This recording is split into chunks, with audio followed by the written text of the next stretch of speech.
ડેરીમાં 2,94,00,000 2,94,00,000 અને વધારો કેટલો આવશે? મિત્રો આજે હું આવ્યો છું બનાસકાંઠાના સૌથી મોટા ડેરી ફાર્મ ની અંદર. લગભગ બનાસ ડેરીમાં પહેલો નંબર આવ્યો છે અને દૂધ ઉત્પાદનમાં પણ પહેલો નંબર આવ્યો છે.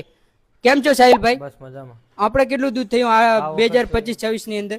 ડેરીમાં 2,94,00,000 2,94,00,000 અને વધારો કેટલો આવશે?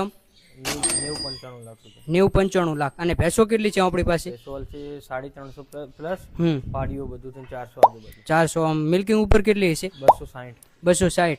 આમ કેટલું દૂધ થાય એક દિવસનું? હાલ 2700 લીટર છે. 2700 લીટર. અને બનાસકાંઠામાં આપણો કયો નંબર આવશે આ ફેરે? આ ફેરા પહેલો નંબર આવવો જોઈએ. બનાસકાંઠામાં પહેલો નંબર. અને આપણી ઉંમર કેટલી હશે? 22 વર્ષ. 22 વર્ષ. તો મિત્રો જોઈ શકો છો 22 વર્ષની ઉંમરે 400 પશુનું મેનેજમેન્ટ કરે છે અને આ ફેરે બનાસ ડેરીની અંદર પહેલો નંબર, બનાસકાંઠાની અંદર પશુપાલનની અંદર પણ પહેલો નંબર. તમે જોઈ શકો છો પાછળ ભેંસો દેખાય છે અને લગભગ 400 જેટલી ભેંસો છે અને આ ડેરી ફાર્મનું કરોડો રૂપિયાની અંદર ટર્નઓવર છે.